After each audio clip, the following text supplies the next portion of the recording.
Assalamualaikum warahmatullahi wabarakatuh. Selamat datang di video ujian akhir semester untuk matkul Sistem Informasi. Perkenalkan, nama saya Fahmi Ramadan dengan NIM 2405003. Saya mahasiswa di Universitas Kartamulya.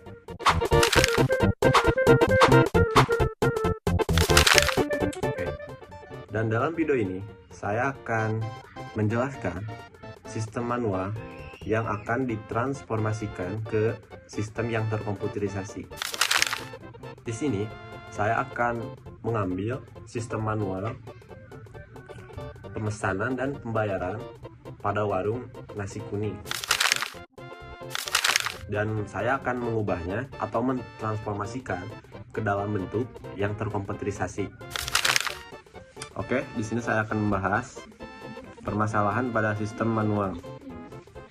Pertama, pelanggan harus memesan langsung kepada penjual, sehingga penjual sibuk melayani banyak orang sekaligus.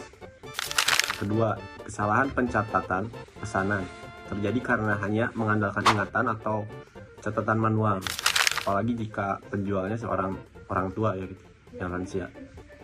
Ketiga, pembayaran tunai membutuhkan waktu lama jika antrian panjang.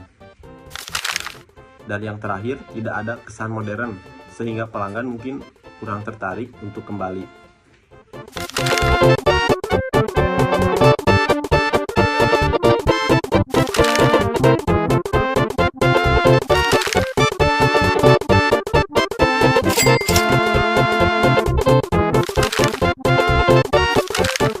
Untuk mendukung pembahasan ini, akan digunakan beberapa alat analisis sistem, yaitu flow map, diagram konteks, dan yang terakhir data flow diagram atau depth-bottleneck. Oke, di sini saya akan menjelaskan flow map dari sistem pemesanan pembayaran secara manual. Di sini ada start. Anggaplah kalian sebagai pelanggan. Nah, di sini kalian pasti membeli dulu kan, memesan nasi kuning. Nah, pembeli memesan nasi kuning kan, berbentuk diagram ini pengoperasian yang secara manual ya. Nah, lalu jika kalian sudah selesai memesan, itu akan diinputkan ke pelayan. Pelayan mencatat pesanan. Nah, lalu akan ada diinputkan lagi ke, nah ini yang bentuknya belah ketupat ini decision ya, yaitu sebuah hasil yang menghasilkan dua buah jawaban atau pilihan ya. Nah, di sini kan ada lagi menu yang akan dipilih kan. Nah, jadi jika kalian ya gitu, akan ada lagi yang akan dipilih gitu, kalian akan dibalikan lagi ke sini, membeli atau memesan nasi kuning. Dan jika kalian tidak, maka kalian akan dialihkan ke atau diinputkan ke penjual, nah memproses makanan. Kenapa bang kok trapesium? Nah, karena trapesium seperti yang tadi saya bilang ya, pengoperasian secara manual atau melakukan mengoperasikan itu, memproses atau mengolah secara manual. Nah, jika memproses makanan kan, langsung diinputkan lagi makanan selesai. Nah, makanan selesai lalu akan dikasihkan ke pelanggan lagi, makanan selesai. Lalu pelanggan akan melakukan pembayaran. Nah, dan selesai.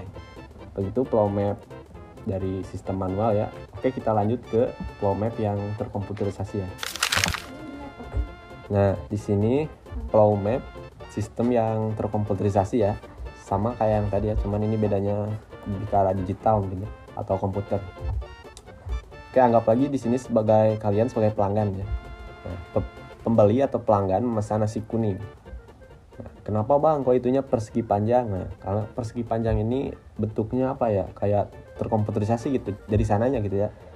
Kayak memesan nasi kuning lalu diinputkan ke pelayan. Nah, menginputkan memesan dalam berupa ini bisa tablet ada ya, kayak di luar negeri gitu, menginputkan lagi lalu masuk ke database dan masuk ke decision ini ya, yang belah atau yang ketupat ini. Ada lagi yang mulai dipilih seperti yang tadi, jika ya akan balik lagi ke sini memesan nasi kuning, jika tidak maka akan ke penjual. Nah, memproses makanan karena masih manual ya. Karena kalau dari robot bakal beda hasilnya.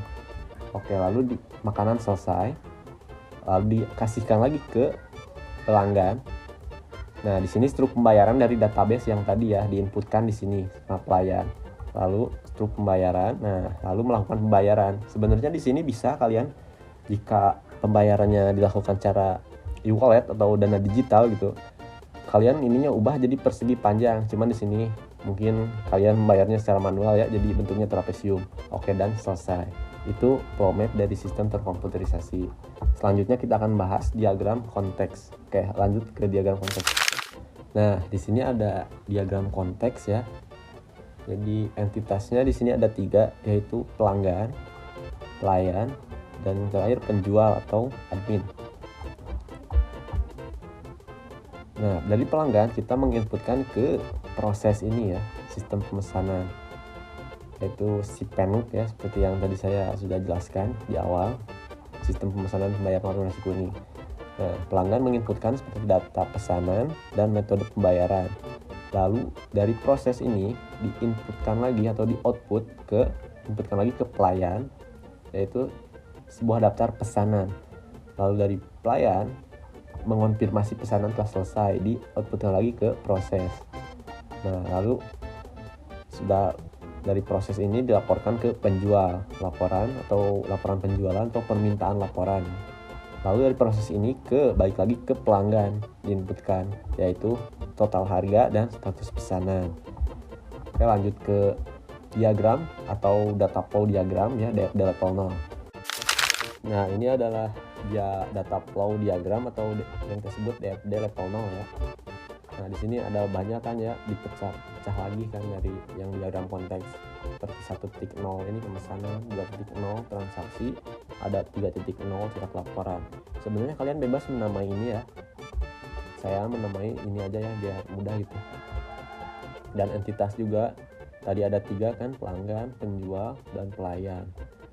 Oke, nah tambahan di DFD0 ini ada yaitu data store ya. Yang garis 2 ini data store-nya ada menu, transaksi, dan terakhir laporan penjualan. Oke, kita mulai dari pelanggan ya kalian ini. Pelanggan menginputkan ke dalam proses ini ya, proses pemesanan ini berupa pesanan. Pesanan itu kan pasti ada menu ya, jumlah pesanan, dan terakhir metode pembayaran. Nah, dari pemesanan ini menu akan masuk ke data store yang menu ini ya. Cek ketersediaan menu dulu. Jika ada, maka akan diinputkan lagi ke pemesanan ini, yaitu rek data menu. Nah, dari proses pemesanan ini akan diinputkan lagi ke pelayan, yaitu berupa daftar pesanan. Nah, dari pelayan akan diinputkan lagi ke transaksi, dan dari pemesanan juga detail pesanan diinput lagi ke transaksi ya. Nah, lalu di sini dari data transaksi akan masuk ke cetak laporan, dan cetak laporan ini akan dimasukkan ke rekam simpan data ya, laporan penjualan. Nah, terus simpan data laporan, penjual admin meminta dulu laporan, lalu disimpan data lagi, balik lagi ke admin. Nah, lalu yang terakhir di sini ada sudah jadi ya sebuah pesanannya gitu. Nah, akan diinputkan lagi ke pelanggan, yaitu berupa total harga dan pesanan. Lalu pelanggan akan pembayaran ya, dimasukkan ke atau diinputkan ke dalam proses transaksi. Lalu membayar kan berupa digital lah. Lalu dari transaksi akan disimpan ke data store transaksi, rekam simpan data transaksi. Nah, mungkin begitu DFD level 0 ya.